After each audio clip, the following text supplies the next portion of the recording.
यसु खुदा की जात का नक्श उसके जलाल का परताव है। यसु अव्वल और आखिर, इब्तदा और इंतहा, अल्फा और ओमेगा है। यसु कदीम और अयाम है, वो अजली और अब्दी है, वो जो था, जो है और जो आने वाला है। यसु कायनात बनाने वाला और संभालने वाला अजली कलमा है। जब कुछ न था यसु तब भी था, जब कुछ न रहेगा यसु तब भी रहेगा। यसु कायनात की सबसे बड़ी हकीकत है। दुनिया की तारीख यसु के गिर्द घूमती है। यसु आसमान, जमीन, नबी और रसूलों, फरिश्तों समेत तमाम मखलूकात का खुदाए महमूद है। यसु वो है जो आदम से लेकर यौम अदालत तक हर एक ईमानदार और बरगुज़ीदा जिसका मुंतजिर है और रहेगा। अब्राहम भी उसके दिनों को देखने का मुंतजिर था, इससे पहले कि अब्राहम था। यसु है। यसु बादशाहों का बादशाह, खुदामंदों का खुदामंद है। यसु जलाल और हशमत, कुदरत, दौलत, हिकमत, ताकत, इज्जत, शुक्र, तमजीद, परस्तिश और हमद के लायक खुदा है। दुनिया में कोई ऐसा तराजू नहीं जो यसु की कुदरत, इख्तियार और अजहद भारी जलाल को तोल सके। दुनिया में कोई ऐसा पैमाना नहीं जो यसु की मोहब्बत, रहम, करम और तर्ज की हदों को माप सके। दुनिया में कोई हस्ती ऐसी नहीं जो उसके ख्याल और इरादे को परख सके।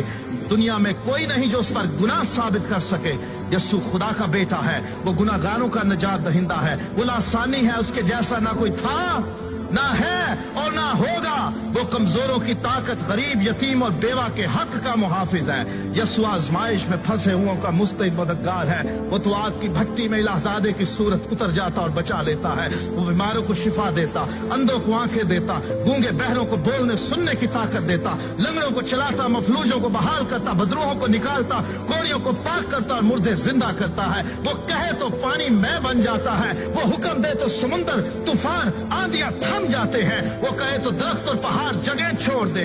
वो गुनाहगारों को मुआफ करता, वो कैदियों को आजाद करता, वो हिकमत का चश्मा, वो निजात का दरवाजा, वो जिंदगी की रोटी, वो जिंदगी का पानी, वो दुनिया का बदी नूर, वो राह, हक और जिंदगी है। कयामत और जिंदगी वो है। अच्छा चरवाहा वो है जो भेड़ों के लिए अपनी जान देता है। वो अजीब मुशीर, खुदा कादर, अब्दियत का बाप और सलामती का शहजादा है। उसके कहने बल्कि इरादा कर लेने से सब कुछ हो जाता है। उसका जुआ हल्का और मुलायम है, कोई उसका मुकाबला नहीं कर सकता।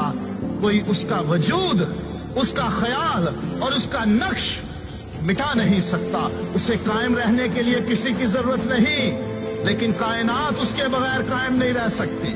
हेरोदीस उसे मार ना सका, फरीसी उसका मुकाबला न कर सके, पिलातूस उसमें जुर्म न पा सका, मौत और कब्र उस पर गालिब न रह सके। वो मर गया था, मौत और कब्र पर फतह पाकर जी उठा। उसने इब्लीस के सर को कुचला और उसके कामों को मिटाया। वही है जो सबको आखिरी दिन फिर जिंदा करेगा।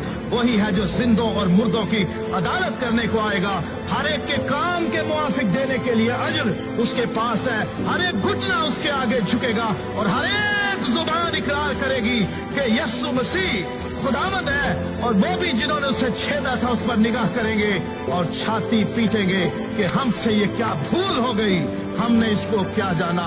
दुनिया की जुबानों में, दुनिया की किताबों में, आलिमों के ज़हनों में कोई लफ्ज ऐसा नहीं कि जो यीशु की शान को पूरे तौर पर बयान कर सके।